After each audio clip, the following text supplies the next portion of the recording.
La prostitution étudiante ne se voit pas. Alors peut-être qu'elle n'existe pas. Ou alors pas ici, pas à Poitiers. Ça nous arrangerait bien. Amélie est étudiante à Poitiers. Comment as-tu commencé à te prostituer? Mes parents me donnaient très peu d'argent par mois. Et il faut forcément avoir un peu d'argent pour manger, pour payer le loyer, pour s'acheter des bouquins pour les cours, pour s'amuser un petit peu, pour se changer un peu les idées. Et tout ça, c'est pas rien au final. Donc, j'ai commencé en faisant escorte et en contactant mes clients sur Internet. As-tu tout de suite eu conscience qu'il s'agissait de prostitution? Au début, on veut pas s'admettre. On veut pas se dire qu'on correspond au cliché de la fille en tenue légère sur un trottoir. Donc non, au début non. Après, quand on se trouve en face du client, là c'est autre chose, parce qu'on se rend compte que va falloir faire des choses avec cet homme qui pourrait être notre père souvent. Il va falloir faire des choses qu'on n'aurait pas imaginées. Et puis en fait, on se rend compte quand on est seul avec lui que en fait, il va falloir, dans la mesure où il paye, on peut plus rien refuser en fait. C'est là qu'on se rend compte que là, vraiment, le mot prostitution est là. Rosanne a perdu son emploi en 1988. 3 enfants à élever, un frigo vide, 3 semaines pour avoir un rendez-vous avec une assistante sociale. Elle trouve une annonce d'hôtesse dans un bar à Champagne. Le soir même, elle rentre à la maison avec une forte somme en poche. Quand j'ai commencé en 88, vous comprendrez bien que je n'ai pas dit voilà, je suis pute professionnelle à partir de maintenant et faut pas, non, c'était absolument pas possible. Alors toute ma famille, évidemment, je leur avais dit que j'étais serveuse. Je pense que pour moi, ils étaient tous au courant, ils avaient très bien compris que l'argent, je le trouvais pas comme ça.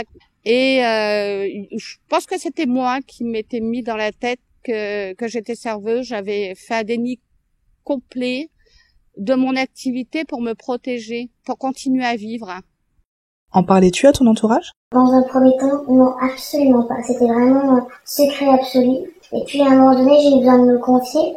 Mais vu que ça restait toujours assez difficile d'en parler à mon entourage, justement, je me suis dirigée vers des forums sur Internet sur lesquels j'ai demandé ouvertement de l'aide. Et je me suis confrontée à des gens qui niaient complètement l'existence de la prostitution étudiante. J'ai eu aussi des gens qui m'ont dit que je devais pas être très malheureuse vu que je l'avais choisie, ou je devais au final me faire pas mal d'argent, donc je devais pas être très malheureuse. Et puis il y avait des gens qui manifestaient clairement de la pitié. Donc je me suis renfermée encore plus parce que on se dit que au final il y a personne qui peut comprendre à part les personnes qui l'ont vécu. Et vu que personne n'en parle, on peut pas se parler entre personnes qui l'ont vécu. Donc on se renferme, on vit une double vie qui est très très difficile à gérer parce que on ment en permanence à son entourage. Moi j'avais pas envie de faire souffrir ceux que j'aimais. Je parle même pas de l'intimité avec un homme qu'on a choisi, j'entends. Quelles conséquences la prostitution a-t-elle sur l'image que tu as de toi? Faire ça, il faut déjà pas avoir beaucoup d'estime pour soi-même. La fille qui se prostitue, en tout cas qui se lance ou qui pense à se lancer, inconsciemment elle va se dire c'est pas grave, c'est que moi, c'est que mon corps. C'est choquant quand on le dit, mais c'est vraiment ce qu'on se dit, c'est pas très grave, c'est que moi. Je me suis prostituée pendant 2 ans. Et même après ces 2 ans, je suis pas encore guérie. C'est quelque chose qui reste toujours un petit peu après, quoi. Il y a toujours une peur des autres, une peur des hommes, surtout. Qu'est-ce qui t'a paru le plus difficile pour réussir à arrêter? Le jour de mes 21 ans, j'ai eu 2 clients. Parce que oui, il n'y a pas de jour de congé pour les putes. Les clients savaient que de manière générale, il y avait des choses que je n'acceptais pas. C'est comme ça, il y avait des conditions. Le premier m'a éjaculé dans la bouche alors que je m'y refusais complètement. Et le second a pas fait mieux, il m'a attaché, sodomisé et frappé. Quand je suis sortie de là, j'ai dû garder le lit pendant 3 bonnes semaines pour me remettre physiquement parce que j'étais pleine de bleus, de traumatismes, enfin bon, voilà.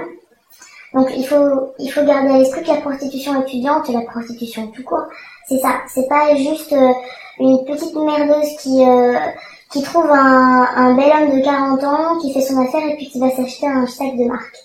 Ça existe pas, ça. Il y a certainement des filles qui vont le dire ou qui vont le présenter comme ça, mais enfin, avoir des rapports sexuels avec quelqu'un qu'on n'a pas choisi,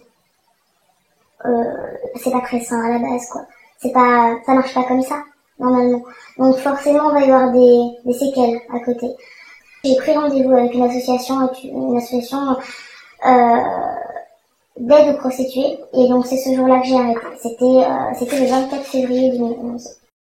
Avez-vous des conseils à donner à des personnes qui seraient confrontées à la prostitution et qui n'oseraient pas en parler? Que j'ai envie de dire, c'est d'en parler, mais d'en parler sans honte. Et de ne pas rester dans la honte, dans cette violence, dans cette, la prostitution, c'est violent. C'est foudroyant, c'est tueur, c'est dégradant.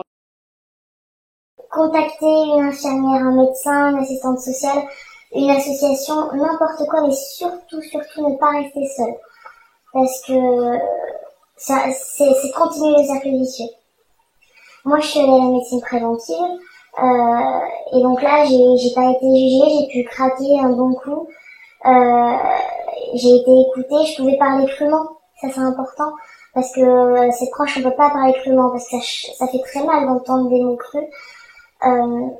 De pouvoir parler crûment, c'est très important, et pouvoir se lâcher complètement sans être jugé, sans rien.